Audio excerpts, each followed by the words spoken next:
Assalamualaikum warahmatullahi wabarakatuh. Apa kabar teman-teman semuanya?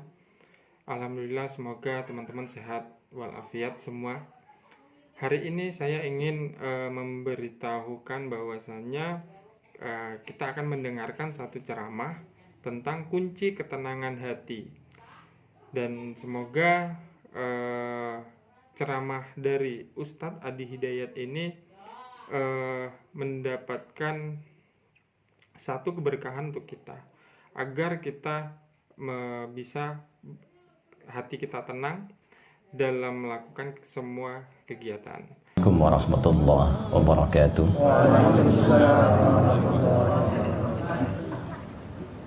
Alhamdulillahilladzi ikhtara al-Islam dina thumma istafa Muhammadan sallallahu alaihi wasallam syamsan lidinihi wa rashida fa asbaha takwinuhu dinan syamsudina wa rashida fa salawatullahi alaihi wa salamuhu tam wa ala alihi wa sahbihi wa dhurriyyatihi wa ummatihi ila yaumiddin wa ba'd. Faya ahbaballahi wa ahbab rasulih sallallahu alaihi wasallam, usi nafsi wa iyyakum bitaqwallahi faqad fazal muttaqun fala tamutunna illa wa antum muslimun. Faqala ta'ala ya ayyuhalladzina amanu taqullaha haqqa tuqatih wa la tamutunna illa wa antum muslimun. Yang kami hormati, kami muliakan, dan semoga senantiasa dirahmati oleh Allah Subhanahu wa taala. Guru kami, guru kita semua, Profesor Dr. Din Syamsuddin serta ibu dan keluarga. Semoga kediaman ini dan seluruh aktivitas beliau senantiasa mendapatkan taufik dan rahmat Allah Subhanahu wa taala. Guru kami, guru kita semua, Profesor Riyas Rashid, semoga senantiasa diberikan kesehatan, kekuatan, dan kemampuan terbaik dalam memberikan pencerahan dan bimbingan pada kita semua. Hadirin sekalian, dan saya harus juga mengkhususkan pada qari kita, Mas Mustafa, yang tadi telah membacakan dua surah terpisah, surah ke-59 Al-Hasyr ayat ke-18 dan Quran surah ke-16 An-Nahl ayat 97. Intinya adalah kita diberikan pendahuluan untuk senantiasa memetakan dan mengevaluasi kehidupan kita, apakah sudah memiliki bekal terbaik sampai dengan kita kembali kepada Allah Subhanahu wa taala. Setidaknya sampai malam ini sebagai persiapan pulang menuju Allah Subhanahu wa taala. Karena ghad pada lafaz itu wal tanzur nafsu ma qaddamat li ghad, itu maksudnya adalah hari kiamat. Sampai kembali kepada Allah. Kata nafas itu diksi yang dipilih langsung oleh Allah dalam firman-Nya di Al-Qur'an untuk menggambarkan kondisi roh yang sudah memiliki amal. Jadi roh itu saat masuk ke dalam tubuh kita usia 4 bulan. Quran surah ke-15 ayat ke-28 sampai 29. Wa idh qala rabbuka lil malaikati inni khaliqun bashara min salsalin min hama'in masnun fa idza sawaituhu wa nafakhtu fihi min ruhi. Jadi roh itu masuk, ditiupkan, itu berbentuk roh. Ya, belum ada amal. Nanti menyatu dengan bagian tubuh secara fisikal. Prosesnya berlangsung nanti dalam hadis Nabi riwayat Abdullah bin Mas'ud radhiyallahu taala anhu yang dikutip oleh Al-Imam An-Nawawi dalam Al-Arba'innya dari 42 hadis, di hadis yang keempat. Ya, Nabi Abdurrahman Abdullah bin Mas'ud radhiyallahu taala anhu qala ya qala Rasulullah sallallahu alaihi wasallam wa huwa shadiqul masduq inna ahadakum yujma'u fi batni ummihi 40 yawman nutfah thumma yakunu mithla dhalika 'alaqah thumma yakunu mithla dhalika mudghah thumma yursalu ilaihi al-malak fayanfukhu fihi ar-ruh. Ada proses yang terjadi dalam proses kelahiran setiap hamba Allah. Setiap kita akan berproses dulu di rahim ibundanya. 40 hari pertama itu proses nanti antara spermatozoa dan ovum. 40 hari kedua berbentuk alaqah, zigot yang boleh menempel di dinding rahim. 40 hari ketiga berbentuk mudghah. 120 hari usia 4 bulan diutus malaikat untuk meniupkan roh dengan izin Allah. Nah, nanti terjadi dialog ya untuk persaksian kita syahadat pertama di dalam kandungan. Itu ada di Quran surah ke-7 Al-A'raf di ayat ke-172. Wa idza akhadha rabbuka min bani adama min zuhurihim dzurriyyatahum wa ashhadahum. Jelas kalimatnya. wa ashhadahum ala anfusihim alastu bi rabbikum qalu bala syahidna. Nah, jadi rohnya masuk. Roh saat nanti menyatu dengan fisik, maka mulai membimbing fisik kita nanti untuk beraktivitas. Nah, segala aktivitas yang dikerjakan oleh fisik itu yang disebut dengan amal. Maka amal itu nanti yang dibawa pulang oleh roh. Ketika roh sudah mendapati amal, berubah namanya menjadi nafas. Dan nafas itu yang pulang. Jadi antara masuk dengan pulang itu beda. Masuk belum ada amal, keluar ada amal. Karena itulah panggilannya saat dipanggil roh itu pulang, itu menggunakan nafas, bukan roh lagi. Quran surah ketiga Ali Imran ayat 185. Kullu nafsin dha'iqatul maut, bukan kullu rohin. Kullu nafs. Nah, nanti yang ditugaskan malakul maut. Quran surah ke-32 ayat yang ke-11. Qul yatawaffakum malakul mautil ladzi wukkila bikum. Nah, kalau amalnya bagus, amal bagus itu amal yang baik yang dinilai langsung oleh Allah sebagai kebaikan. Setiap kebaikan yang disepakati dibenarkan oleh Allah disebut saleh namanya. Maka disebutlah dari sini amal saleh. Orang yang banyak amal salehnya akan memberikan ketenangan kepada jiwanya. Karena itu hal pertama yang dihasilkan dari seseorang ketika beramal saleh itu ketenangan jiwa. Itu dulu. Kalau kita sholat kan tenang ya. Baca Quran tenang, ya kan? Berdoa tenang. Jadi semua bentuk amal soleh itu dampak awalnya menghasilkan ketenangan. Semua jenis amal soleh di Quran disebut dengan zikir. Salat itu zikir. Quran surah ke-20 Taha ayat ke-14. Wa aqimis salata lidzikri. Baca Quran itu zikir. Quran surah ke-15 ayat 9. Inna nahnu nazzalna dzikra wa inna lahu lahafidhun. Berdoa itu zikir. Makanya kan kalau punya persoalan, ya alih-alih bikin status yang tidak jelas di media sosial itu, ya, yang tidak mengentaskan persoalan, lebih enak berdoa kan? Nah, bukankah saat berdoa itu seketika ada ketenangan ya? Nah, karena itu doa disebut dengan zikir. Quran surah ke-7 Al-A'raf ayat 205. Wadhkur rabbaka fi nafsika tadarruan wa khifatan wa dunal jahri minal qaul. Kita pasca salat ya, assalamualaikum warahmatullahi, assalamualaikum warahmatullahi. Zikir kan? Nah, zikir itu kan ketika diucapkan memberikan ketenangan pada jiwa kan? Itu Quran surah ke-4 ayat 103. Fa idza qadaitumus sholata, maka jika telah Anda tuntas mengerjakan salat untuk menambah ketenangan itu fadhkurullaha, segera berzikir. Apa fungsi zikir?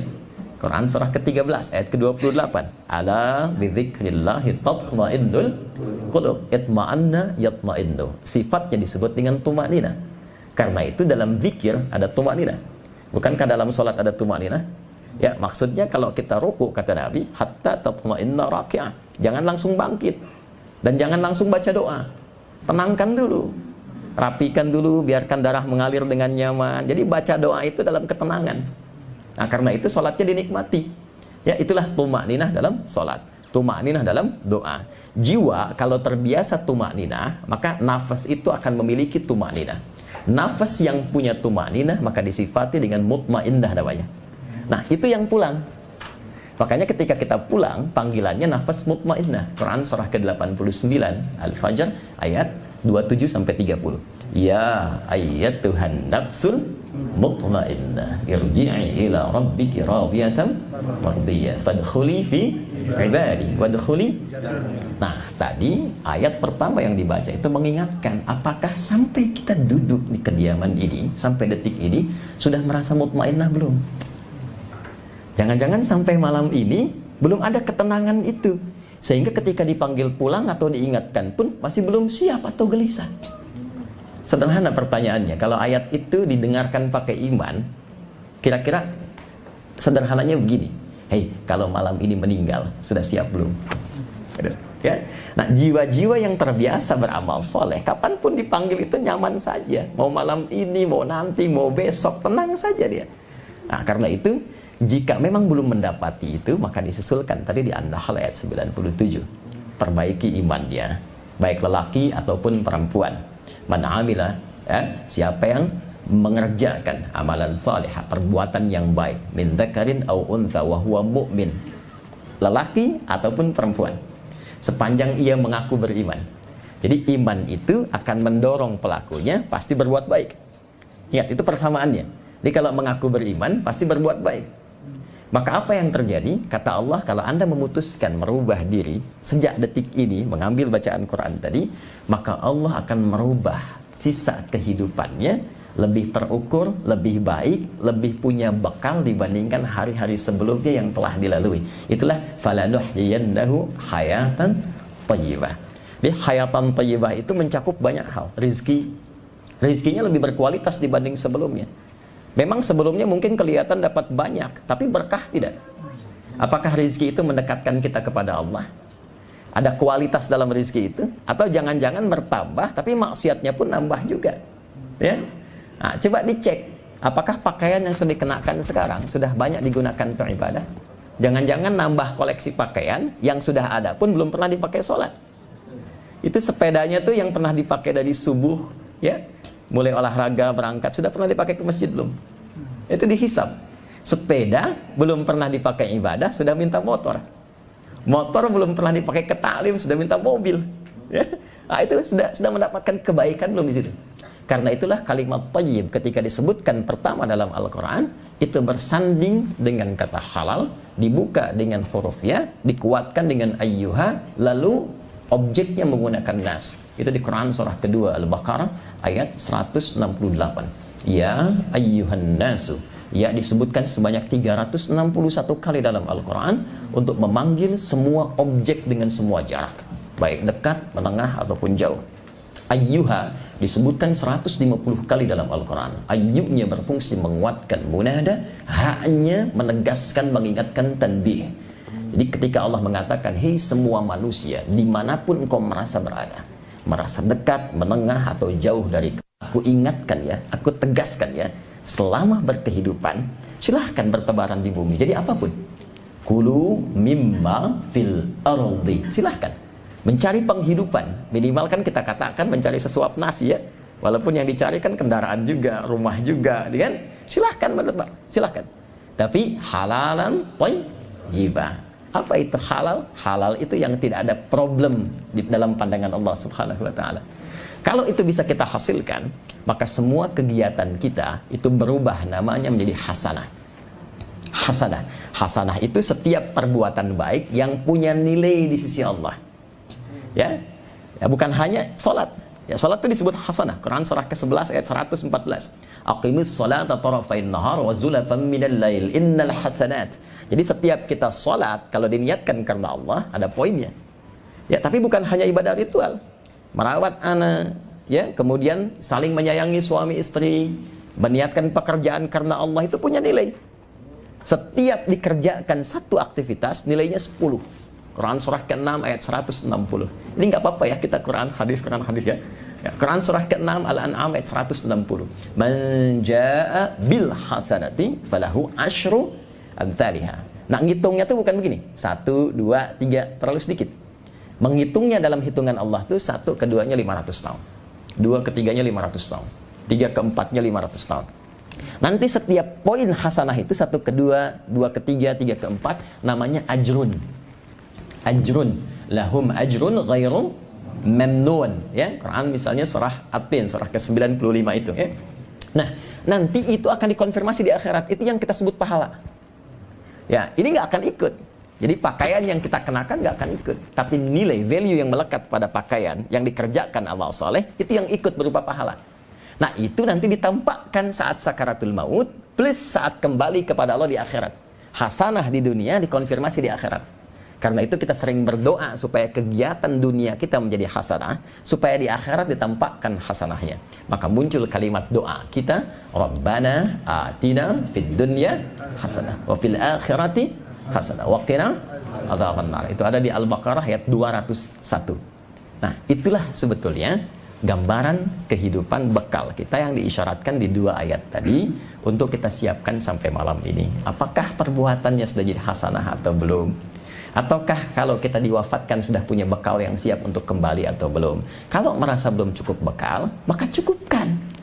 Kalau merasa yang kemarin itu banyak yang kurang, maka evaluasi. Jadikan sisa hidup lebih baik daripada sebelumnya, sehingga kapanpun kembali, maka kita lebih bernilai di hadapan Allah Subhanahu wa ta'ala. Nah, itu mukaddimahnya dari apa yang dibacakan tadi. Kita belum mulai ya materi. Kalau saya tadi diminta Bang Din tadi terangkan itu dulu. Peci ini bagian dari pengamalan wa amma bi ni'mati rabbika hadis. Jadi saya tuh kalau Allah anugerahkan sesuatu lewat hamba manapun, izin Bang Din, jadi langsung saya kenakan.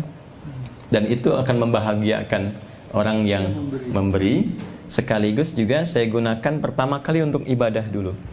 Apapun itu, ini baru saya kenakan hari ini batik ini juga. Jadi dari ujung kepala sampai ujung kaki saya tidak ada yang beli. Ini juga Allah kasih lewat hamba yang lain, sama jam tangan sampai ujung kaki. Ya, alhamdulillah, kan cuma dipakai sementara.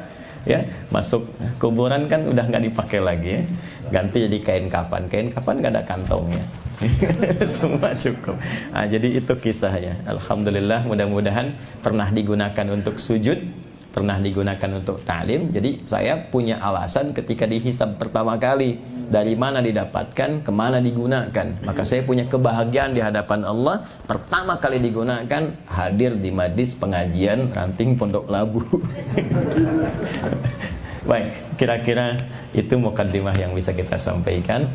Alhamdulillah, malam ini tema kita hidup baru pasca pandemi, lebih kepada bagaimana Al-Quran dan Sunnah atau Islam memberikan tuntunan menjalani kehidupan, khususnya ketika diuji dengan pandemi, entah statusnya sudah dicabut atau belum secara formal, yang penting tuntunannya seperti apa.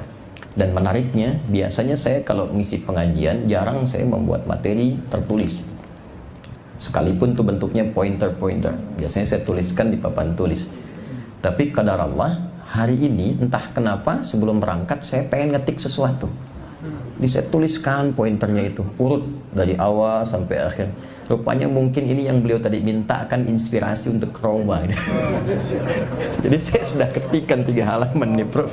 Ya, bisa, insya Allah ini ada 10 nanti yang saya kopikan. Jadi poin-poin yang semuanya dari Quran dan hadis semua. Baik, kita efektifkan malam hari ini pertemuan dan diskusi kita. Saya senang menyebutnya dengan diskusi untuk malam hari ini, supaya setiap kita bisa memberikan masukan dan pencerahan yang melengkapi satu dengan yang lainnya. Baik, saya ingin memulai dengan penjabaran tentang iman dan akidah dulu, karena ini pokoknya, khususnya bagi kita setiap muslim. Karena semua tindakan, perilaku, dan bahkan menjalani seluruh aktivitas dengan semua kondisinya, orang Islam itu punya ciri khas yang membedakan antara muslim dengan selainnya. Ciri khasnya itu semua tindakan dan semua aktivitasnya di semua keadaan yang dihadapi itu semua bersumber dari imannya. Dan dari iman itulah nanti akan muncul ya satu pancaran-pancaran yang membimbing kita dalam berkegiatan di setiap situasi yang bahkan menariknya nanti Nabi akan tunjukkan dan kita akan lihat. Pertama, kita mulai dengan pendekatan definisi akidah dan iman terlebih dahulu, supaya kita cek malam hari ini itu ada nggak dalam diri kita, terbimbing tidak gitu ya. Baik, pertama akidah. Iman dengan akidah itu sering disamakan untuk menuju pada definisi yang sama, yaitu keyakinan tanpa ragu. Kalau disebutkan akidah, itu asalnya dari kata aqada. Aqada itu ikatan yang kuat, yang sulit untuk dilepaskan, dijaga supaya nggak lepas, itu aqada namanya. Jadi di Quran banyak ya, seperti nanti ditemukan di An-Nisa misalnya, kan, walikullin ja'alna mawaliya mimma tarakal walidani wal aqrabun, kemudian walladzina aqadat aymanukum. Ya, kalau sudah berjanji maka terikat dengan janji itu, jaga, jangan sampai diingkari. Kalau punya komitmen, komitmen pun disebut dengan akidah. Aqdun jamannya uqud. Quran surah kelima ayat 1, ya ayyuhalladzina amanu aufu bil uqud. Orang-orang beriman itu pasti menepati janji karena terikatnya dengan komitmen ya. Nikah itu disebut dengan akad. Ya, perjanjiannya akad nikah. Kenapa disebut dengan akad? Kalau sudah berakad, jaga komitmen itu dengan kuat. Ya, komitmen yang sudah dibangun, melindungi, menyayangi, mengayomi, ya, selain nafkah dan sebagainya, jaga dengan kuat, jangan sampai kemudian terlepas atau bertentangan dengan apa yang telah disampaikan. Kalau menjadi sifat, ya, yang melekat kuat, yang sulit dilepaskan, maka berubah nanti menjadi kata benda, dari aqadah menjadi aqidah. Iman itu disifati dengan akidah. seakan-akan memberi kesan kepada kita, kalau sudah beriman, ikat dalam jiwa. Jangan sampai lepas. Ikat di sini. Ya, tanamkan dalam jiwa kita, jangan sampai lepas. Itu yang dimaksudkan Quran surah ketiga Al-Imran ayat 102, dan selalu diingatkan oleh Nabi, umumnya saat pengajian, bahkan nanti menjadi wasiat utama di khutbah Jumat. Ya ayyuhalladzina amanu taqullaha haqqa tuqatih wa la tamutunna illa wa antum muslimun. Nah, kalau iman itu sudah ada di sini, lekat ke dalam jiwa kita, ya, melekat kuat, nanti dia akan punya ciri khas, namanya karakter spiritual, karakter iman. Cara mengujinya begini, pertama kali, kalau kita ingin menguji ada iman nggak dalam diri kita, nanti ukuran pertamanya Quran surah ke-8 Al-Anfal di ayat yang kedua. Innamal mu'minuna. Ya, kalau sudah ada kata innama berarti spesial. Yang lain nggak ada. Adatul hasri namanya. Dicukupkan pada ini saja, yang lain nggak boleh. Yang lain nggak ada, yang lain tak punya. Nah, contoh begini, kalau zakat itu dikeluarkan pada berapa golongan? 8 ya? Oke. Boleh nggak di luar 8 itu? Baik, nggak boleh ya? Nggak boleh. Kenapa nggak boleh? Karena ayatnya dibuka dengan innama. Adatul hasri, dibatasi di golongan itu saja. Quran surah ke-9 ayat 60. Innamas shadaqatu lil fuqara wal masakin, dan seterusnya ayat. Cara menerjemahkannya, zakat itu hanya boleh dikeluarkan pada 8 golongan berikut. Di luar ini nggak boleh, nanti ada skema yang lain. Iman pun itu dibuka dengan innama.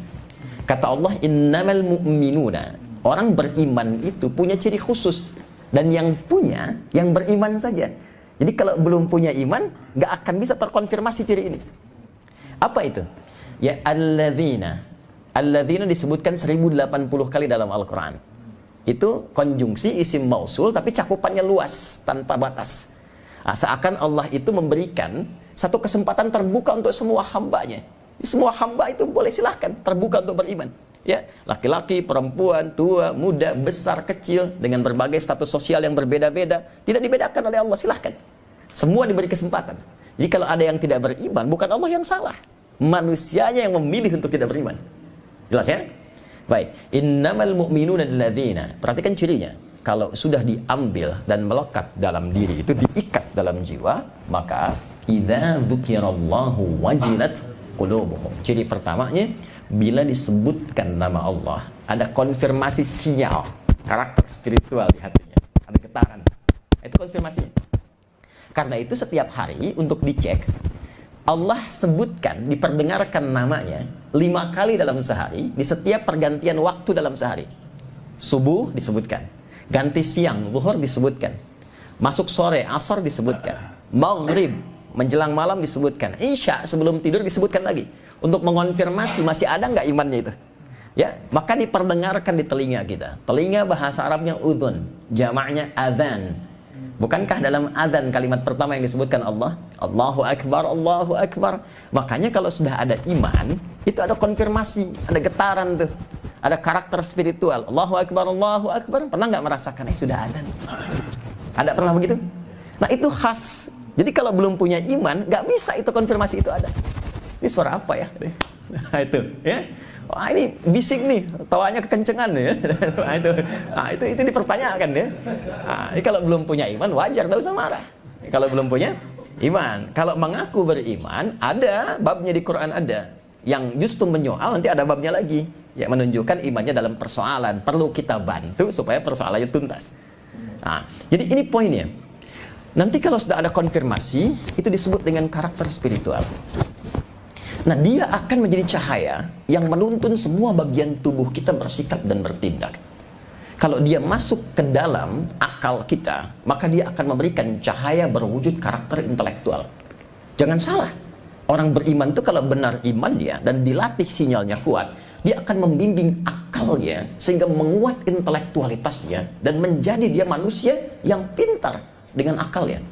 Itu nanti konsepsinya ada di Quran surah kedua, di surah Al-Baqarah di akhir ayat 282, ya, wattaqullaha wa yu'allimukumullah. Anda tingkatkan takwamu kepada Allah. Takwa itu pancaran iman. Karena itu setiap ada kalimat takwa, ada kalimat iman. Dzalikal kitabu la raiba fi hudal lil muttaqin. Siapa muttaqin? Ayat 3-nya. Alladzina yu'minuna bil ghaib. Iman dulu. Kita puasa di Ramadan dibuka dengan iman. Ya ayyuhalladzina amanu kutiba alaikumus siyam. Ditutup dengan kalimat la'allakum tattaqun. Jadi wattaqullah, sepanjang Anda menguatkan iman dengan meningkatkan takwa, kata Allah, saya berikan pancaran bimbingan dari iman itu masuk ke dalam otakmu, ke akalmu, dibimbing engkau untuk mudah mencerna segala hal. Dan nanti itu akan ditinggikan di Quran surah ke-58 ayat 11. Yarfa'illahu alladhina amanu minkum walladhina utul ilma darajat. Makanya, maaf, orang beriman tuh pasti pintar. Tidak ada yang tidak pintar.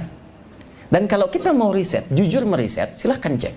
Orang-orang hebat di masa lalu, entah itu fokusnya dalam bidang agama, syariat, Al-Imam Syafi'i, Al-Imam Ahmad bin Hanbal, sebelumnya Imam Malik, Imam Abu Hanifah, apalagi ke sahabat, itu rata-rata mereka memulai dengan meningkatkan ketaatan ritual dulu, aspeknya spiritual. Ya, atau Al-Kindi, Al-Farabi, Al-Ghazali, Ibn Sina, ya, siapa lagi misalnya yang lain? Al-Khawarizmi, semua kalau kita lihat biografinya, mereka memulai dengan imannya dulu. Rata-rata di usia dini sudah hafal Quran. Dan izin Prof, saya mendapatkan riset itu orang Maghrib Maroko yang tinggal lama di London, di Inggris, meriset ternyata orang yang menghafal Quran dengan benar itu disimpulkan bisa meningkatkan kecerdasannya 3 kali lipat dari manusia biasa. Karena dari dini dia sudah melatih dirinya dengan lebih dari 52.000 kosakata. Terus, sehingga mudah mencerna dan menerima yang lain. Makanya ulama besar kita yang menemukan kimia Jabir bin Hayyan, yang menemukan prototipe pesawat terbang misalnya Ibnu Firnas, itu rata-rata hafal Quran di usia dini, 9-10 tahun. Ya. Lalu melatih sholatnya, setelah itu ilmu apapun cepat. Itulah karakter intelektual. Ya. Dan saya sarankan saat sekarang kalau ada anak, cucu misalnya, sekarang eranya era Quran Pak, Bu. Eranya era Quran. Jadi kalau kita mulai dari pendekatan itu, tapi iman ya, babnya ya. Iman itu harus yakin, jangan ragu. Jadi kalau ada ragunya nggak akan dapat itu. Kemudian dilanjutkan dengan cepat. Iman itu pun nanti kalau ditembuskan ke bagian tubuh kita secara fisikal, maka akan membimbing seluruh aktivitas kita sehingga melahirkan apa yang disebut dengan karakter moral. Itu yang disebut dengan akhlak namanya. Dari karakter moral ini muncul karakter kinerja. Diatur. Jadi orang beriman tuh begini, dari ujung kepala sampai ujung kaki tidak pernah dia bertindak kecuali dibimbing oleh cahaya imannya. Jadi kalau kita riset ayat-ayat Quran yang berbicara tentang fungsi tubuh kita, hampir setiap menyebutkan fungsi tubuh itu selalu dimulai dengan imannya terlebih dulu, baru fungsinya. Contoh saya tanya, Bu, Ibu, apa fungsi mata? Melihat, baik. Kalau cuma melihat, kambing pun melihat. Elang melihat. Mata elang lebih tajam daripada kita kan? Elang di atas tuh lihat anak ayam kelihatan. Kita udah naik, anak sendiri nggak tampak ya. Baik. Tapi ingat, mata elang setajam-tajamnya tidak dihisab, mata kita dihisab. Dan kita ini saat tercipta, ingat, kita ini makhluk mulia, melebihi kemuliaan jin bahkan malaikat, apalagi hewan. Karena makhluk mulia, maka Allah menjaga kehormatan semua bagian tubuh kita untuk selalu berada di jalur yang mulia. Itu nanti ada di Quran surah ke-17 ayat ke-70. Walaqad karramna bani Adam. Pakai lam dan qad. Lamnya, ingat, litaukid, qadnya litahqiq. Lamnya menguatkan, qadnya menjamin. Kata Allah, hei, aku tegaskan ya, semua manusia aku cipta bukan hanya fisiknya, aku lekatkan pada fungsi fisik itu semua harus mulia. Makanya muncul hukum haram. Haram itu dari kata hormat. Kenapa muncul hukum haram? Untuk menjaga kehormatan manusia supaya tidak merendahkan dirinya di hadapan Allah yang seharusnya bersikap mulia. Maka turunlah Quran surah Cahaya misal, Quran surah ke-24 ayat 30 untuk laki-laki, ayat 31 untuk perempuan. Ini baru mata. Baru mata. Kul. Itu perintahnya tuh. Kul lil mu'minina, Muhammad SAW viralkan. Saya sekarang senang menerjemahkan dengan viral kan, dibandingkan kata kan, karena sekarang musimnya viral ya. Nah, kalau sudah viral, like, share, and komen ya, subscribe. Di subscribe ke TV-mu. Kullil mu'minina Muhammad, viralkan kepada semua pria-pria yang merasa beriman. Perhatikan, imannya dulu, baru yaghuddu min absarihim. Imannya akan membimbing fungsi pandangan di matanya untuk melihat yang baik saja. Gitu. Jadi ada fungsi iman. Jadi iman itu memberikan karakter moral menjadi akhlak, tembus ke karakter kinerja di pandangan kita. Ini cukup dengan beriman, tidak akan mungkin melihat yang salah. Nggak akan mungkin melihat maksiat. Karena ketika yang dilihat itu tidak dibenarkan oleh imannya, iman kan dibimbing Tuhan, dibimbing Allah. Tidak dibenarkan oleh Allah, maka seketika akan dipalingkan. Maka mustahil bisa korupsi, mustahil bisa menipu, mustahil bisa mencuri. Melihat yang tak baik saja sudah nggak bisa. Gitu. Nanti turun ke lisan juga imannya dulu, sebelum lisannya. Nanti pindah ke Quran surah 49 tuh, ayat 11 sampai 12. Ya ayyuhalladzina amanu, hai semua pemilik iman. Imannya dulu. La yashar qaumin qaum. Lisanmu tidak akan pernah digunakan untuk mencela orang lain.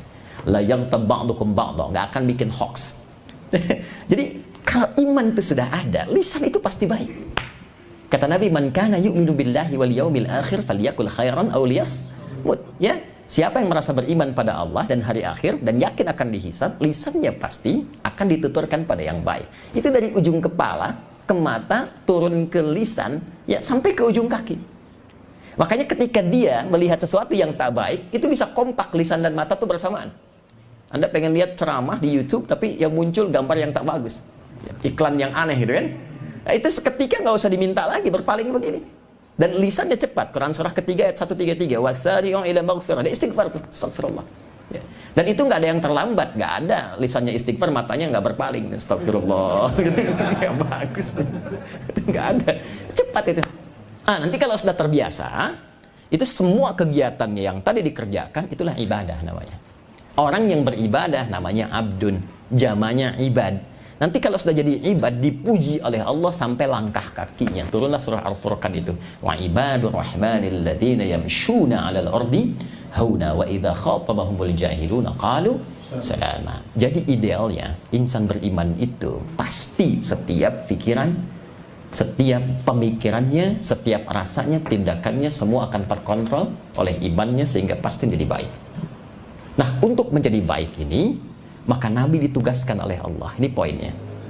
Ditugaskan oleh Allah untuk menerangkan bagaimana melatih iman itu dan menjalani kehidupan dari yang paling sederhana sampai yang paling kompleks, menghadapinya seperti apa. Sehingga semua kegiatan itu dibimbing oleh iman, sekaligus melatih supaya sinyalnya kuat. Maka inilah yang menyebabkan setiap kegiatan kita, dari mulai bangun tidur sampai tidur lagi, pasti ada bimbingan imannya yang diformalkan melalui doa. Kalau Bapak Ibu mau cek dan jujur untuk membuktikan dan menguatkan keyakinan kita bahwa Islam ini benar, bukan rekayasa Nabi Muhammad, tapi langsung agama yang dibenarkan oleh Allah dan bisa kita komparasikan dengan keyakinan manapun yang ada di muka bumi. Hanya di Islam yang semua kegiatannya dari bangun tidur sampai tidur lagi pasti ditemukan doa di dalamnya. Dan setiap kegiatan doanya nggak sama, beda. Bangun tidur ada doanya? Halo, apa doanya? Alhamdulillahilladzi ahyana ba'dama amatana wa ilaihin. Bahkan dibimbing cara bangunnya. Anda buka Sunan Abu Daud nomor hadis 1367 dari Ibnu Abbas radhiyallahu taala anhuma. Ibnu Abbas itu anak kecil, dari kecil ya, usia 3-4 tahun ya, itu sangat cinta dengan Nabi karena ayahnya selalu mendekatkan di majlis Nabi. Singkatnya, satu saat ingin melihat cara bangun tidur malamnya Nabi dan sholat malamnya Nabi, maka menginaplah di rumah bibinya Sayyidah Maimunah, tidur di samping Nabi. Maka apa yang disampaikan beliau dikutip oleh Imam Abu Daud ya, As-Sijistani. Beliau namanya Sulaiman As-Sijistani. Cuman saking hafalnya banyak hadis sampai menyebut hadis itu lunak sekali lisannya. Ini sahih, ini dhaif, ini begini, sampai orang mengatakan begini. Kata Ibnu Qayyim Al-Jauziyah, kalau dulu ada Nabi Daud bisa melunakkan besi dengan tangannya, ini bisa melunakkan hadis dengan lisannya. Maka disebutlah Abu Daud. Ya. Oh. Nomor hadis 1367. Ya, paling kanan di pertengahan, agak ke pojok kiri sedikit tuh. Ya, ada 2 bab begini. Apa yang disampaikan kata beliau? Kana an-nabiyyu sallallahu alaihi wasallam idza istayqadha min nawmihi fajalasa. Thumma masaha bi yadihi min athari nawmihi. Ya, faqara'a khawatim surah Ali Imran. Adalah kebiasaan Nabi sallallahu alaihi wasallam kalau bangun dari tidur duduk terlebih dahulu. Lalu menghilangkan bekas kantuknya. Jadi hilangkan dulu ngantuknya, bukan langsung baca doa. Baru bangun, alhamdulillah udah begini-begini ya, bangun jam 3, sadar jam 5 kan. Hilangkan dulu ngantuknya ya, supaya kita membaca doa itu dengan penuh kesadaran ya, ada kenyamanan saat baca itu. Lalu baca ya 11 ayat terakhir surah Ali Imran. Itu nanti ada maknanya itu. Ada maknanya. Itu sudah bikin pintar sendiri tuh. Jadi ulul albab sendiri. Jadi kita itu baru bangun sudah disuruh pintar. Baru bangun tuh sudah diminta jadi orang pintar. Ya, dari ayat 190 sampai ayat 200. Baru kemudian nanti thumma dhahaba ila syinin mu'allaqah. Di riwayat lain di Al-Bukhari nomor hadis 181 dari Jundub bin Junadah dan Abu Dzar Al-Ghifari, Nabi membacakan doa alhamdulillahilladzi ahyana ba'dama amatana wa ilaihin nusyur. Itu bangun tidur, baru bangun. Ke toilet ada doanya enggak? Ada. Kakinya pun diatur, masuk apa? Kaki apa? Keluar apa? Ya kan? Kita berpakaian ada doanya, makan ada doanya. Setiap kegiatan itu ada pedomannya. Dan jangan hanya diartikan sebagai doa formalitas. Itu setiap lafadznya itu membimbing kita bagaimana berinteraksi dengan apa yang kita kerjakan itu. Ada maknanya. Kenapa pakai pakaian doanya begitu? Itu ada. Jadi kalau kita paham dengan isinya, kita dibimbing. Ini yang harus dikenakan ketika berpakaian. Pakaian begini yang harus dipakai. Seperti ini cara menggunakannya, begini akan dihisabnya, begini tampil yang modis yang baik itu. Ada semua bimbingan. Hanya umumnya orang sekarang, walaupun tidak semuanya, memosisikan itu hanya bacaan formal. Tidak memahami isinya sebagai panduan berkehidupan. Karena itu paling minimal kata Nabi, kalau belum paham itu, minimal sertakan nama Allah, sehingga tidak hilang keberkahannya. Maka muncullah hadis kullu amrin dzibalin la yubda'u fihi bismillahirrahmanirrahim fahuwa abtar. Minimal ucapkan bismillahirrahmanirrahim. Apa kaitan dengan tema kita? Yang kecil aja diatur, apalagi yang kompleks. Gitu. Berikan penguatan kepada insan beriman di era Nabi. Nabi diberikan petunjuk oleh Allah. Ini yang akan dialami dalam berkehidupan. Ini pergantian masa tuh akan begini. Bahkan ada kalanya Allah ingin menguatkan keyakinan insan beriman supaya nggak ada ragu sedikit pun dengan memberikan pencerahan satu kejadian yang akan terjadi di masa depan, kisi-kisinya diberikan. Seperti misalnya pembukaan kota Mekah yang dibuka dengan damai, nggak ada pertempuran. Turun surah An-Nasr.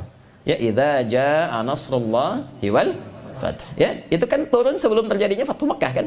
Maka semua semakin semangat. Romawi ditaklukkan. Termasuk apa yang terjadi? Nabi pun memberikan tanabbu'at, berita-berita yang dibimbing oleh Allah. Nanti Mesir akan ditaklukkan. Ya, saya sih kalau nanti ada teman-teman di institusi pemerintahan atau di para politisi dan sebagainya, itu mesti belajar itu, yang muslim itu. Saya riset itu ada nanti bab-babnya sendiri itu. Itu kalau bisa dipelajari, diamalkan, itu Masya Allah. Jadi orang-orang yang paling bermartabat dan bermaslahat dimanapun dia ditempatkan itu. Ya, maka Nabi sampaikan kalau nanti Mesir ditaklukkan, maka hormati hak-hak rakyatnya, termasuk yang Qibti, yang non Muslim di sini. Jangan sampai hilang rasa keadilan bagi mereka. Itu ada. Nabi menyampaikan jauh-jauh sebelum ya para sahabat bisa melakukan itu. Kata Nabi Mesir akan ditaklukkan. Apalagi ini saya sudah sampaikan di catatan saya, nanti bisa dilihat. Kata Nabi lagi, nanti Romawi dan Persia itu akan hancur imperiumnya, plus kekaisarannya, dan gak akan balik. Disampaikan oleh beliau. Lalu apa lagi? Umar nanti akan syahid. Setelah Umar syahid akan terbuka ada beberapa persoalan, pintu-pintu fitnah. Nanti Hudzaifah al-Yamani hadisnya. Utsman akan syahid, akan diuji dengan banyak sekali ujian-ujian, tapi berhasil dan masuk surga. Apalagi yang disampaikan Nabi? Di antara yang paling menarik adalah tentang wabah dan pandemi. Itu sudah ada. Dan itu dialog yang terjadi dengan istri beliau tercinta Sayyidah Aisyah radhiyallahu taala anha. Saking dahsyatnya tentang bab ini, Al-Imam Ahmad bin Hanbal sampai menulis kitab, ya, satu kitab, dan di antara isi kitabnya itu ada bab khusus tentang wabah, tentang pandemi ini. Ya, itu nama kitabnya Al-Fath Rabbani fi Tartibil Musnad Ahmad Ibnu Hanbal Asy-Syaibani. Ya, itu lengkap sekali. Kalau terjadi wabah, ini yang harus dilakukan. Ya, kalau nanti ada terjadi di satu tempat, yang di dalam situ jangan keluar, yang di luar jangan masuk. Baru itu aja kan? Babnya banyak itu. Ya, saya waktu terjadi itu, Prof, izinnya kita intens sekali.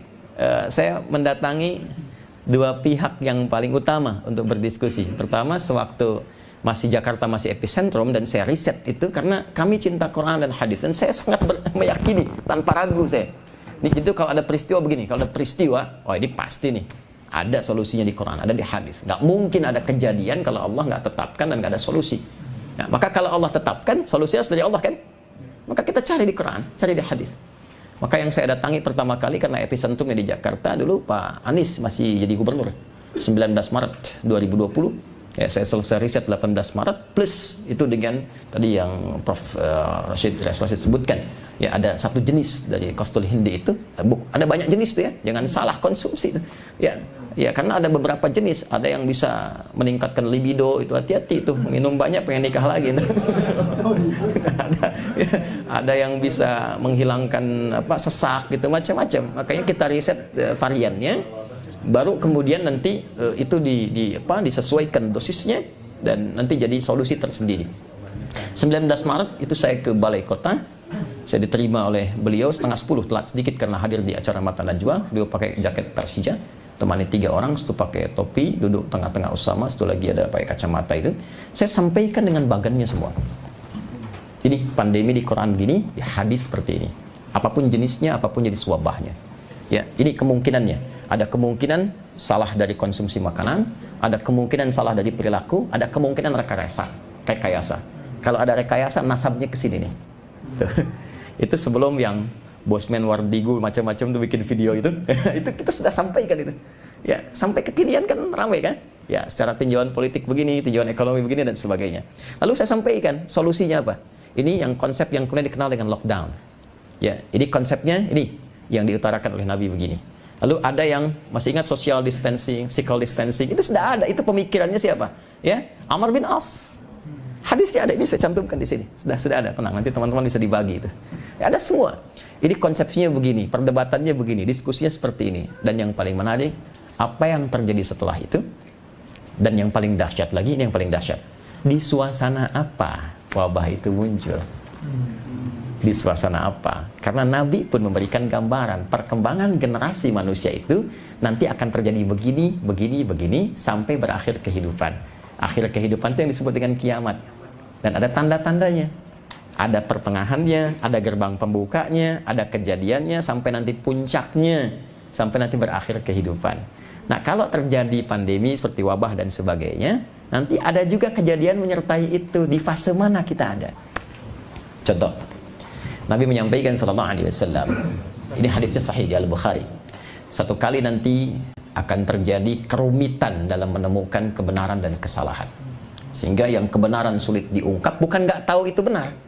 Tahu, orang tahu itu benar, tapi sulit diungkap. Dan orang tahu itu salah, tapi rasanya kesulitan menetapkan itu sebagai sebuah kesalahan. Dan yang paling dahsyat, salah bisa benar, benar bisa salah. Padahal orang tahu itu mana yang benar, mana yang salah. Terjadi nggak? Halo? Dengan nama ta'aqubul khairi wasyarri. Saya sebutkan di sini, nanti ada hadisnya. Ya. Dan apalagi munculnya orang-orang aneh, ya, dan dai-dai palsu. Ya, orang aneh itu begini, orang yang tidak punya kompetensi di bidang agama, tapi bicara masalah agama. Banyak ya. Baik. Jadi semua berfatwa gitu. Kan nggak boleh mau praktek tuh nggak boleh harusnya kan? Dokter mata ngobatin mata kan, nggak boleh ngobatin jantung ya. Nah, ini saya kadang-kadang suka bingung Prof itu ya, izin. Jadi kalau ekonom aja ini haknya itu. Ya, kalau masalah politik, politisi itu. Tapi kalau masalah agama, semua kasih fatwa itu. Yang ekonom, yang ini, yang itu, semua bicara. Tapi yang dahsyat itu di hadis Muslim nanti. Hadis nomor 11 bab muqaddimah sampai dengan 12, Nabi menyampaikan sallallahu alaihi wasallam, ya hadis sayati ya zamanun, di riwayat lain unasun, akan tiba satu masa sekelompok orang yuhadditsunakum, hati-hati, akan memberikan kepada kalian materi-materi atau beretorika atau menyampaikan apapun, tapi kalimatnya bima lam tasma'uhu wa la yasma'unahu aba'ukum, yang akan membuat kalian kaget ya. Jangankan kalian, orang dulu pun yang dengar itu bisa ikutan kaget juga. Jadi Abu Jahal pun kalau dengar ikut kaget juga itu. Oke, saya tanya begini. Tapi menariknya begini, nanti di Quran kalau kita lihat ciri-cirinya, itu orang retorikanya cantik, kalimatnya menarik, logikanya bagus, sehingga seperti meyakinkan. Itu ada di Al-Baqarah ayat 204 nih. Wa minan nasi may yu'jibuka qawluhu fil hayatid dunya wa yashhadullaha 'ala ma fi qalbihi wa huwa aladul khisam. Kadang-kadang katanya kata-katanya menarik dan dia pakai dalil, dipotong-potong ayat tuh. Enggak disempurnakan. Dia potong sini, potong situ, seakan memberikan pencerahan padahal sifatnya merusak. Dan itu paling bahaya. Ya, paling bahaya kata Quran. Nah, pernah dengar ini enggak? Pernah dengar? Semua agama sama, menuju pada Tuhan yang sama. Cuman caranya beda-beda. Pernah dengar itu enggak? Itu kalau Abu Jahal dengar itu dulu, itu bisa kaget juga tuh. Ya, karena sejahiliyah-jahiliyahnya orang jahiliyah.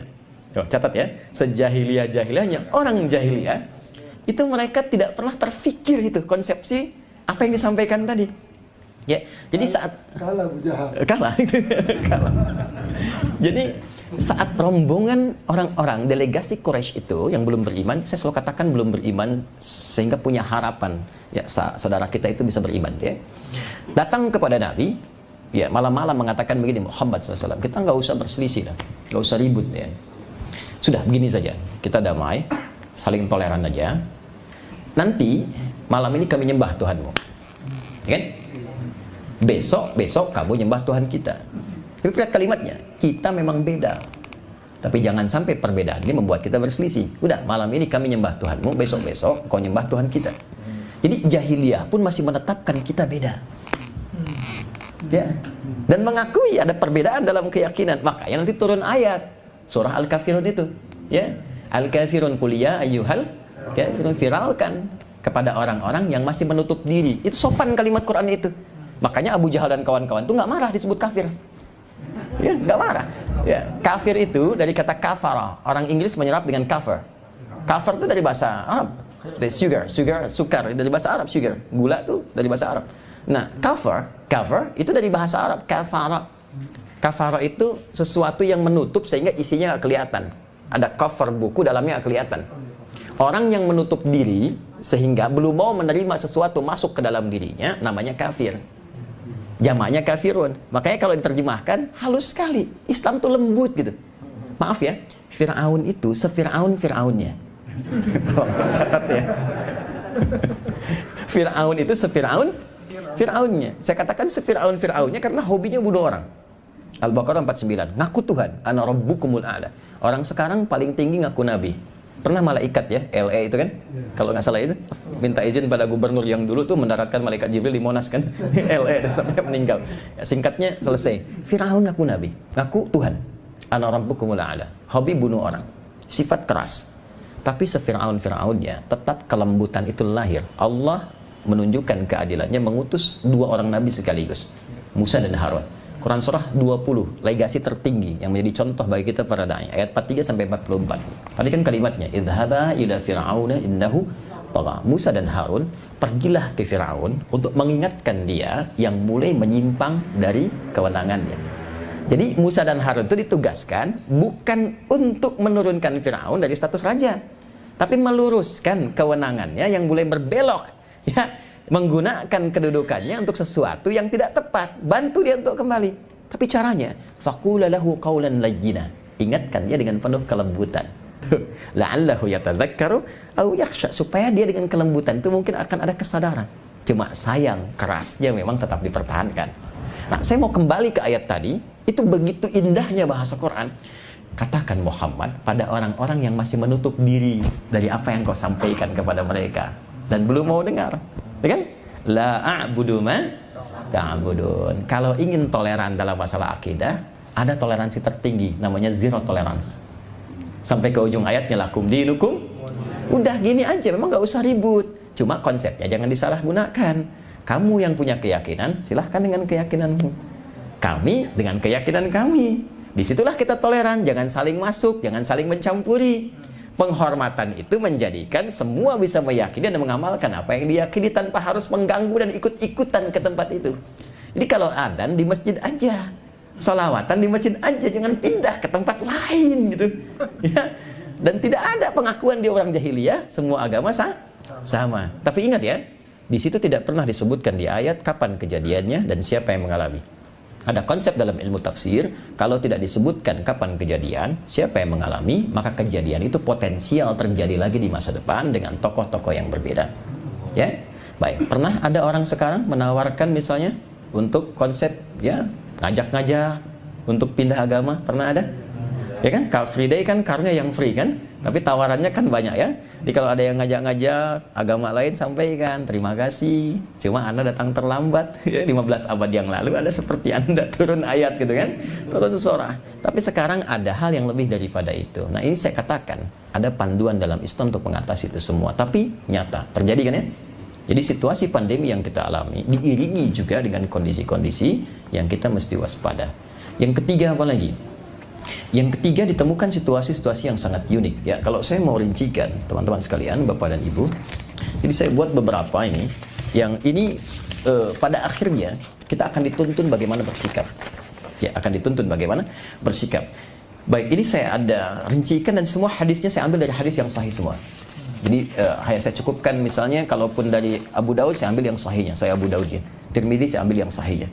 Baik, yang terakhir yang ingin saya tunjukkan, maaf, ada polarisasi dan perpecahan di kalangan umat Islam. Ada sekarang demikian? Ada. Jadi kalau saya tadi katakan, maaf, ya, ada orang-orang yang mulai menyampaikan paparan pemikiran mulai menyimpang. Ada dai-dai yang berfatwa ngutip-ngutip ayat Al-Quran tapi tidak sesuai dengan petunjuk Quran dan hadisnya, hanya untuk mencari kepentingan duniawi. Ada mulai berbenturan satu dengan yang lainnya. Menariknya, bukankah ini yang dialami saat ini, bahkan dalam situasi pandemi? Nah, pertanyaannya, kalau kita mau khususkan bab pandemi, pandemi itu sudah pernah terjadi di masa lalu, tapi yang ini belum ada. Di masa Umar sudah ada wabah ta'un. Pandemi ada, sampai jadi endemi, sampai hilang. Tapi nggak ada perpecahan pada masa itu, belum ada. Nggak ada pemikiran seperti yang sekarang kita rasakan demikian. Tidak ada bab-bab yang tadi telah kita definisikan, telah kita jelaskan. Di situasi seperti ini, apa yang harus dilakukan? Panduannya bagaimana? Nah, ini mukaddimah yang kedua. Sebelum kita masuk pada isinya, saya punya kesempatan 10-15 menit untuk menerangkan, 15 menit untuk diskusi sebelum selesai jam 9.30 ya, karena beliau akan berangkat jam 10. Jadi jelas posisinya kita? Halo? Jelas ya? Nah, jadi saya mau katakan bahwa dalam Islam itu semua komplit. Semua ada. Tinggal basicnya iman. Jadi kita harus punya keyakinan bahwa, maaf, untuk mengentaskan dan menjalani semua aktivitas kehidupan itu basicnya dari iman dulu, yakin dulu. Nanti setelah yakin panduannya apa? Itu konsepnya demikian. Oke, yang pertama, saya langsung cepat saja. Jika dialami satu wabah dan menjadi pandemi, maka bagaimana harus bersikap? Yang pertama, setiap insan beriman langsung diingatkan bahkan melalui doa Nabi SAW agar ketika pandemi terjadi itu senantiasa mengejar rahmat Allah. Ini yang pertama sebagai sikap imannya. Saya ulangi ya, mengejar rahmat Allah. Redaksi hadisnya rahmatan lil mu'minin. Boleh jadi wabah yang ditetapkan oleh Allah terjadi itu, boleh jadi ada rahmat di dalamnya untuk insan beriman. Apa itu rahmat? Rahmat itu kasih Allah yang wujudnya secara umum ada 3. Ya, wujudnya secara umum ada berapa? 3. 1, rahmat itu boleh jadi ampunan yang Allah berikan pada seorang hamba yang melakukan kesalahan begitu banyak. Dalam bahasa Al-Quran, orang-orang yang melakukan kesalahan begitu banyak itu disebut dengan israf namanya. Biasanya israf itu bab makanan, makan berlebihan, minum berlebihan, israf. Wa kulu washrabu wala tusrifu. Tapi ini israf dosa. Israf dosa itu begini, kalau ada orang mencuri, dia belum mencuri, rasanya gatal, ingin mencuri juga. Aduh, kalau ada orang yang sudah korupsi, dia belum, rasanya masih belum lengkap gitu. Nah, itu israf tuh. Nah, kemudian dia sadar dan ingin kembali, maka turunlah Quran surah ke-39 ayat 53. Di cara Allah mengampuni seorang hamba itu ada 5 fase. Kalau dia salah saja, belum tentu ada dosanya, maka Allah turunkan sifat al-afu namanya. Kesalahannya disebut dengan khata. Yang kedua, kalau ada dosanya, ya, misalnya salah, nggak ada dosa tuh gini. Subuh jam berapa sekarang? 4.14, 4.15, 4.13 terjadi perbedaan pendapat. Ini menunjukkan datang dari tempat yang berbeda-beda. Kita ambil pertengahan lah, 4.15 kan? Oke. Harusnya 4.15 subuh, tapi ada orang bangun jam 5.14 ditukar. Harusnya 4.15, dia bangun 5.14. Salah tidak? Dosa tidak? Belum tentu. Kalau dia terlampau lelah malamnya dan dia tidak niatkan untuk terlambat, dia tidak niatkan, cuma kadar Allah dia kesiangan. Ya, Nabi pun kan pernah kesiangan kan? Pernah. Ya, nugaskan Bilal untuk berjaga, nanti kamu bangun nih, bangunkan yang lain. Bisa ya Rasulullah, saya tiduran, nanti kita bangun, saya bangun lebih awal. Ternyata, wah, bangunnya apa kena sinar matahari. Kata Nabi, welak ya Bilal, celaka kamu Bilal. Kamu bilang bangun, ternyata ketiduran juga kan ya kan? Nah, pertanyaan kok bisa Nabi ketiduran? Kalau ada yang begitu terjadi, dalam fikih hadis nanti diajarkan begini, sebetulnya mudah bagi Allah untuk membangunkan Nabi. Bangun lebih awal. Tapi untuk memberikan tuntunan pada umatnya yang mungkin banyak yang kesiangan. Kalau kesiangan sehingga tertinggal waktu, bagaimana fikihnya? Maka adalah solusi itu. Ya kan? Nah, tapi saya ingin katakan, apakah itu dosa? Belum tentu. Cuma tetap salah, ya kan? Dalam konteks manusia ya, bukan Nabi, karena Nabi maksum. Baik. Maka saat salah yang belum tentu ada dosanya disebut dengan khata namanya. Ya kan? Maka lawannya afwu.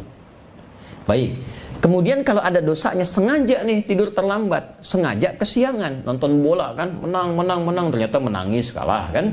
Baik, terus ketiduran, bangun jam 5.14. Maka ada dosanya, dosa yang mengiringi perbuatan. Satu dosa namanya dzambun. Dzambun. Maka Allah pun ingin memaafkan dan mengampuni, diturunkan sifat yang kedua, ghafir namanya. Quran surah 40 ayat yang kedua itu ya, sampai dengan ketiganya, ghafiridz dzambi wa qabilit taubi. Ghafir dengan dzambun. Kalau terakumulasi sudah terlambat, ngajak orang lain, sholat kan nomor 2, nonton dulu nomor 1, kan? Diajak orang lain, maka berubah, berakumulasi menjadi dzunubun. Dzunubun. Maka nanti berubah sifat Allahnya untuk mengampuni juga, dari ghafir menjadi ghaffarun. Itu ada di surah Nuh ayat ke-10 ketika umatnya Nabi Nuh berakumulasi doanya, ngancam, pengen lempar dan sebagainya, maka dia berdoa, faqultu astaghfiru rabbakum innahu kana ghaffara. Sudah dia terlambat, ngajak orang terlambat, mencela orang sholat. Itu terlampau soleh itu orang-orang itu, gitu kan? Dia celak juga. Maka pindah kalimatnya, dzunubun ma'adzulmi. Ada zalimnya. Maka diturunkan sifat yang keempat, namanya ghafurun. Ya, ala afwu, kemudian ghafir, ghafar, ghafurun. Sudah dia terlambat, ngajak orang terlambat, mencela orang yang sholat, dan juga setelah itu dia datangi, ya, dan iseng-iseng melemparinya misalnya. Maka itu israf namanya. Itu israf. Maka saat israf pun turunlah nanti surah yang 39 ayat 53. Itulah rahmat, rahimun, sifat yang kelima. Ya. Maka Allah sampaikan, qul li'ibadiyalladzina asrafu ala anfusihim la taknatu min rahmatillah. Dihimpun 5 hal ini di Al-Baqarah ayat 286. Rabbana la tu'akhidna in nasina aw akhtana. Rabbana wa la tahmil alaina isran kama hamaltahu ala alladhina min qablina. Itulah dzambun dzunubun ma'adzulmi. Rabbana wa la tuhammilna ma la taqata lana bih. Itulah israf. Wa'fu 'anna, al'afw. Waghfir lana ghafir ghaffar ghafur. Warhamna rahim. Anta maulana fansurna 'alal qaumil kafirin. Jadi kalau terjadi pandemi, termasuk setelah itu selesai, cari rahmat Allah. Minta ampunan, karena tidak sedikit ujian yang terjadi, bahkan berupa wabah itu mungkin diawali oleh tindakan-tindakan yang tidak tepat dari manusianya. Karena hadis pembukanya untuk wabah itu adalah, maaf, kalimatnya menggunakan adzaban lil kafirin. Pernah diturunkan wabah itu sebagai hukuman bagi orang-orang ingkar yang keterlaluan di masa lalu. Jadi ada peristiwa-peristiwa tertentu yang sudah diingatkan susah, dilarang juga tetap dipertahankan, ya, sampai diingatkan dengan potensi-potensi keburukan yang terjadi tetap dilakukan. Biasanya cara mengingatkan yang terakhir yang Allah tunjukkan dengan menurunkan hukuman berupa adab. Contoh, maaf ya, orang-orang yang berbuat liwat, homoseksual, ya, dan sebagainya itu biasanya kalau kita riset di Quran tuh hukuman-hukumannya kalau bukan likuifasi, langsung ditelan oleh bumi itu, boom gitu, ya, atau diturunkan nanti batu-batu dan sebagainya, menghujani mereka sampai meninggal keseluruhannya, ya kan? Nah, artinya apa? Artinya ada perbuatan buruk tertentu yang sebetulnya ini membahayakan bagi kehidupan kemanusiaan, membahayakan bagi generasi, dan nggak bisa diberitahu, nggak bisa diingatkan, bahkan dibentuk hukum di situ. Maka untuk mengingatkannya bahwa ini salah, diturunkanlah kemudian musibah. Ya, tapi musibah ini nanti ada yang menimpa orang yang salah saja, tapi ada musibah tertentu juga yang akan dialami bersamaan orang yang tinggal di situ, membersamai orang-orang salah itu. Ada di lingkungan itu.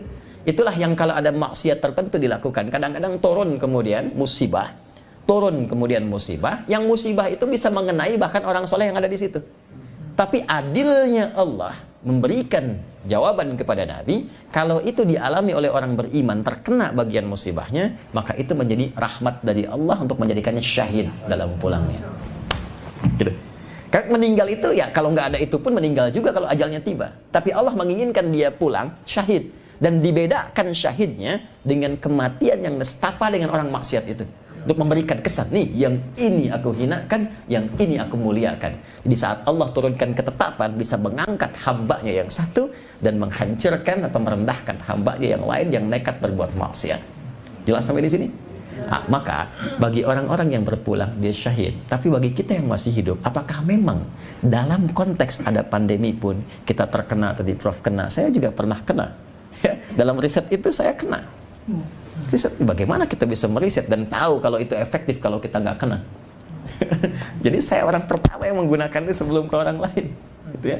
Alhamdulillah gitu, sampai kita ngukur, saya tuh Pak ngajak teman-teman berwudu semua, timbang sendiri, bikin sendiri, import sendiri, lihat, dicek, alhamdulillah kami bikin 1 juta dan gratis kita bagikan semua. Bahkan saya datang ke beberapa institusi, saya katakan ini untuk negara kalau negara perlu, saya nggak butuh apapun, karena orang Islam tuh hadir memberi solusi, bukan mencari manfaat dari apa yang terjadi. Ini kami berikan, saya cuma minta satu, tolong sampaikan nanti di kemasannya kalau memang harus diberikan, disebarkan atau bahkan dipasarkan, referensinya dari hadis Nabi, itu aja. Saya nggak minta yang lain. Alhamdulillah semua risetnya dibawa tapi dijual orang-orang tertentu. Kita gratis, sampai sekarang saya nggak pernah jualan ya. Kita bikin 1 juta itu Prof, beliau tahu ya. Kita ada yang kemas di Jogja, kita bikin sendiri, siap, kita kemas sendiri itu.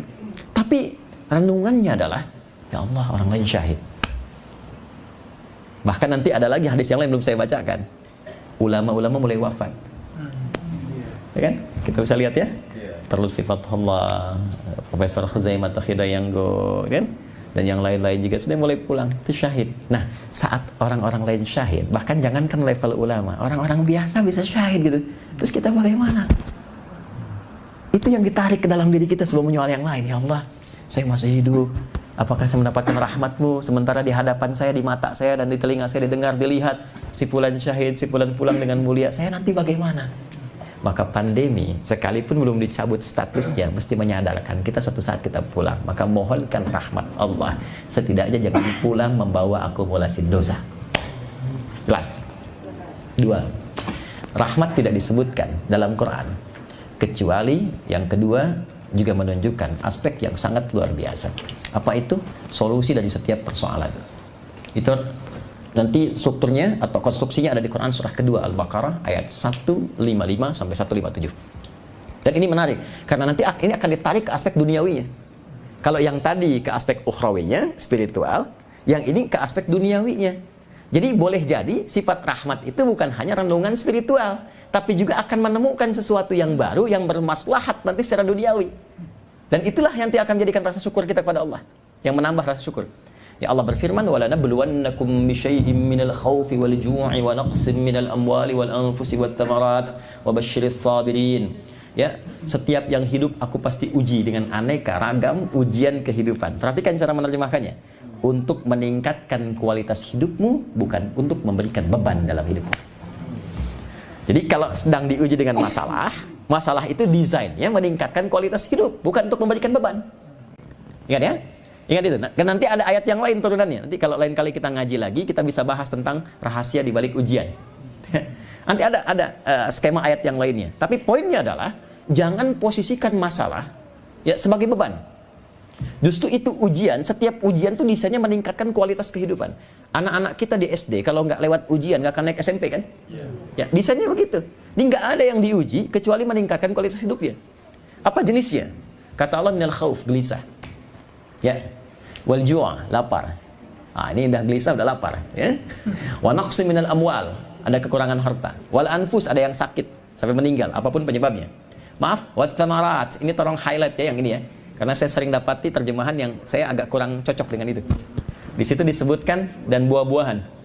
Kan? Kalau cuma buah-buahan orang nanti kesannya Allah kurang adil, yang diuji cuma tukang buah gitu kan? Tukang sayur enggak ya. Itu bacanya pakai kinayah itu di ilmu balaghah. Ya, maksudnya begini.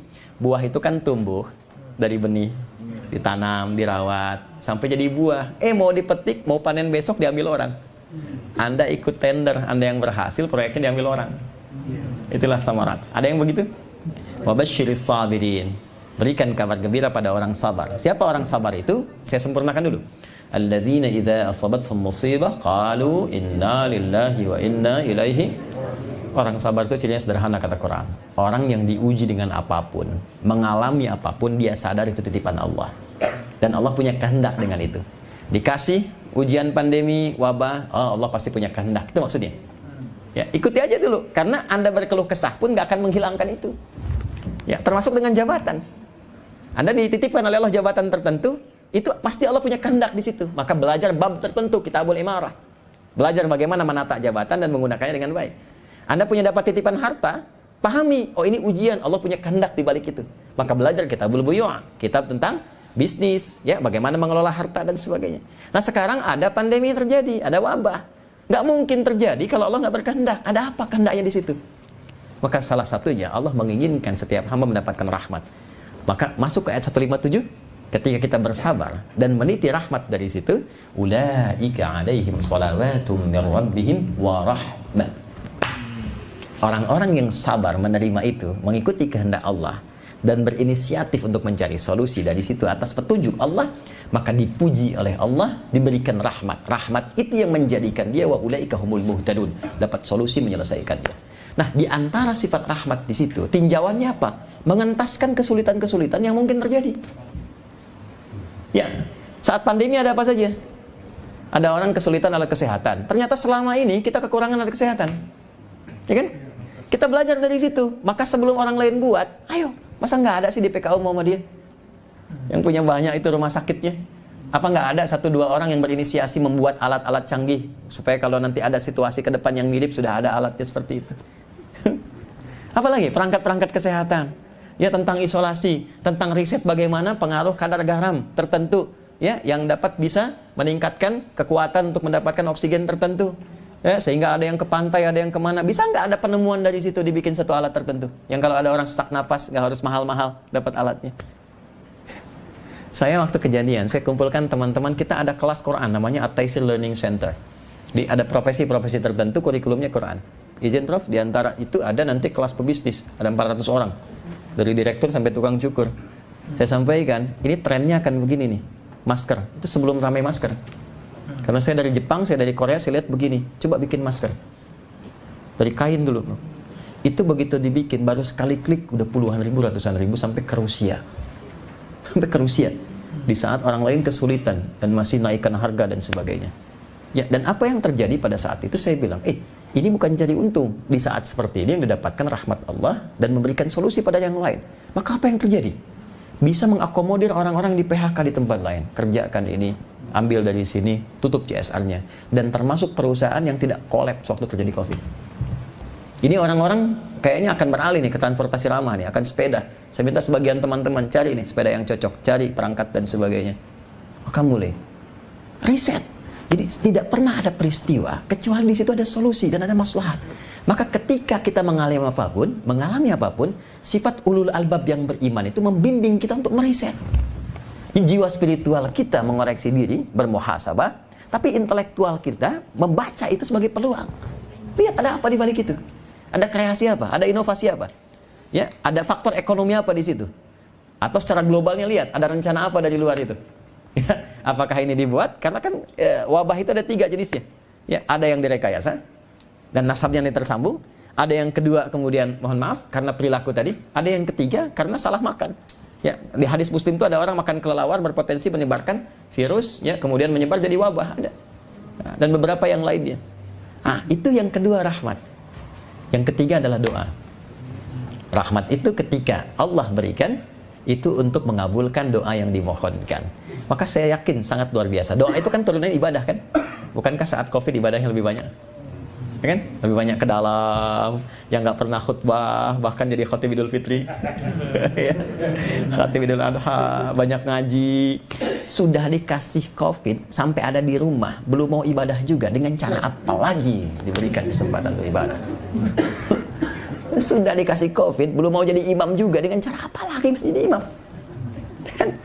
Itu poinnya. Nah, sekarang pertanyaannya, ketika kita membahas yang besar-besar, yang kecil dikerjakan dulu. Saya ambil aspek yang kedua, rahmat tadi, tentang pergerakan dunia. Ini saya kasih, ini rahasia ya, tapi live ya. Gak apa-apa lah. Contoh begini, ini saya sertakan di sini. Nabi pernah menyampaikan begini. Ada satu masa, Orang Islam itu akan menembus Hind dan Sind. Hind itu India, Sind itu Pakistan. Terjadi nggak? Terjadi. Tapi nanti ada hadis lain yang sahih, bahwa nanti ada perjuangan di ujung-ujung kehidupan, dan itu pembuka salah satu di India. Dan garisnya yang naik apa? Akan muncul Islamofobia, akan muncul antipati terhadap umat Islam, akan muncul rasa pertentangan, bahkan mulai inisiatif penyerangan pada umat Islam. Itu dari India. Terjadi nggak? Itu baru pembuka. Nanti ada hadis turunan lainnya. Makanya orang Islam itu bacaan jangan aneh-aneh. Ya, kita tuh udah punya Quran, punya hadis, itu aja yang dari riset. Lalu kembangkan dengan kekinian, referensi kekinian, kita riset, kita kembangkan, diskusi. Itu yang itu yang valid, itu yang otentik. Yang dimainin TikTok. Kan yang dibaca yang nggak jelas. Sekarang Yahudi aja hampir tiap menit mereka riset hadis-hadis dalam Islam. Itu baru tentang yang saya sampaikan. Contoh lain. Wah, ini jadi global nih, bro. Izinnya akan terjadi koalisi Jazirah Arab dengan nanti garis keras di Yahudi, mungkin yang sekarang jadi Israel itu. Akan ada nanti koalisi membentuk fakta pertahanan bersama. Ya, akhirnya nanti akan ada hadis-hadis tentang pembebasan wilayah Jazirah. Itu nanti di ujung-ujung tuh. Coba sekarang cek secara politik global, sudah ada belum fakta pertahanan bersama? Ya, ada, silakan cek tuh. Nyata nggak? Nyata. Ya, akan terjadi pergeseran nih. Ya, mulai dari mana? Dari Eropa Timur. Sekarang sudah terjadi. Cina naik. Nah, itu kalau Anda riset di hadis-hadis, ya, pergerakan tentang perubahan-perubahan karakter, tentang pergerakan global, itu kita akan temukan itu. Nah, yang paling menarik adalah gerbangnya apa? Saya kasih contoh ya, ini belum dibuka sih ke publik, tapi ya live lah, apa jadinya gitu. Pernah ingat hadis Nabi? Akan ada lomba-lomba bikin bangunan besar. Pernah kesana? Ya? Bangunan tinggi, ya? Pernah dengar hadis itu? Jangan tanda-tandanya. Saya kurang lebih 2 bulan lalu itu sudah mendapatkan tawaran untuk, unik juga nih, ya, mendapatkan satu slot apartemen yang dekat dengan Masjidil Haram, dan dikasih desain itu. Ini yang harga ₦1 juta, 2 juta real, 3 juta real. Itu semua desainnya, ini Ka'bah, ini semua bangunan tinggi semua. Semua bangunan tinggi semua. Ya, dan itu arahnya apa? Ada apartemen, ada pusat belanja, ada macam-macam dan sebagainya. Dan itu dilombakan dan bergeser. Kapan visinya? Itu nanti sampai ke 2030. Yaitu wilayah baru Saudi. Belum nanti Dubai naik, belum ini naik, belum itu naik. Dan wilayah padang pasir akan mulai berubah. Nah, itu sudah mulai. Udah mulai. Dan membersamai situasi ini. Jadi harus cerdas kita melihat. Dengan segala aspek yang Allah titipkan kepada kita, profesinya apa, dudukan, diskusikan. Ya, skala besarnya itu, Muslim di Indonesia, bagaimana meresponnya? Dalam konteks kehidupan berbangsa bernegara, bagaimana negara ini merespon? Bangsa ini merespon? Karena kalau kita tidak mulai bersiap, akan tertinggal. Dan jauh nanti tertinggal persaingan dari aspek global. Itu bahayanya. Ya. Dan yang paling menarik adalah saya tutup di hadis yang terakhir di sini. Setiap 100 tahun akan terjadi perubahan-perubahan. Dan 100 tahun ini ada yang menafsirkan umum, ada yang menafsirkan khusus. Khusus itu maksudnya dalam skala tempatnya. Oke. Nah, menariknya, Indonesia merdeka tahun berapa? 1945. 100 tahunnya tahun berapa? 2045. Punya visi apa di 2045? Karena fitrahnya saya tutup, ketika terjadi suasana-suasana yang tidak ideal, misal seperti pertentangan tadi, hal-hal yang tidak diinginkan, terjadi pergolakan yang tidak sehat dan sebagainya, maka hadisnya mengatakan di tahap-tahap itu akan muncul orang-orang baik yang lahir ke permukaan. Dan orang-orang itulah yang akan merubah keadaan menjadi lebih baik, berkeadilan, berkemajuan, mencerahkan, sehingga rahmat Allah turun di tempat itu. Nah, karena itu kalau mengalami seperti ini, pertama jadi orang baik. Yang kedua berani aktif. Karena kalau nggak aktif, yang tidak baik yang masuk. Oke, kan terjadi persoalan sekarang. Orang tidak baik masuk dianggap biasa. Orang baik masuk dipersoalkan. Tapi jangan heran, di hadis sudah ada. Sudah ada di hadis itu. Bada al-Islamu ghariban fasayaudu ghariba. Orang-orang itu ketika kedatangan Islam membawa kebaikan dianggap aneh. Maka akan muncul satu masa orang-orang baik dianggap aneh. Nah, jadi berbahagialah, fatuba lil ghuraba. Maka berbahagialah orang-orang aneh itu. Nah, sekarang Anda orang aneh atau orang biasa? Ya, dengan semua aspeknya. Jadi kalau ada di bisnis yang tidak baik, Anda orang baik, masuk ke bisnis itu, perbaiki. Kalau di kampus ada yang tidak baik, Anda yang baik, maju ke situ, perbaiki. Ya. Ya, termasuk di bab politik, di bab yang lain, karena Islam itu luas. Ketika dipraktekkan menjadi rahmatan lil alamin. Rahmatan lil alamin itu bukan hanya tertuang di Quran, bukan hanya di hadis, bukan untuk dicetak di kitab-kitab tebal, tapi untuk dirasakan dalam konteks kita berkehidupan. Itu poinnya. Maka itulah hidup baru pasca pandemi yang kita alami sekarang. Tinggal pilihannya kembali kepada kita. Apakah kita mau menjadi bagian dari orang-orang yang baik, yang bisa menularkan kebaikan itu sehingga terasakan manfaatnya dalam kehidupan kita. Silahkan praktekkan, bedakan rasanya, rasakan bedanya, dan pasti akan terasa bedanya. Saya kira saya cukupkan dulu. Kita punya 15 menit sebelum kita pamit. Terima kasih. Assalamualaikum warahmatullahi wabarakatuh.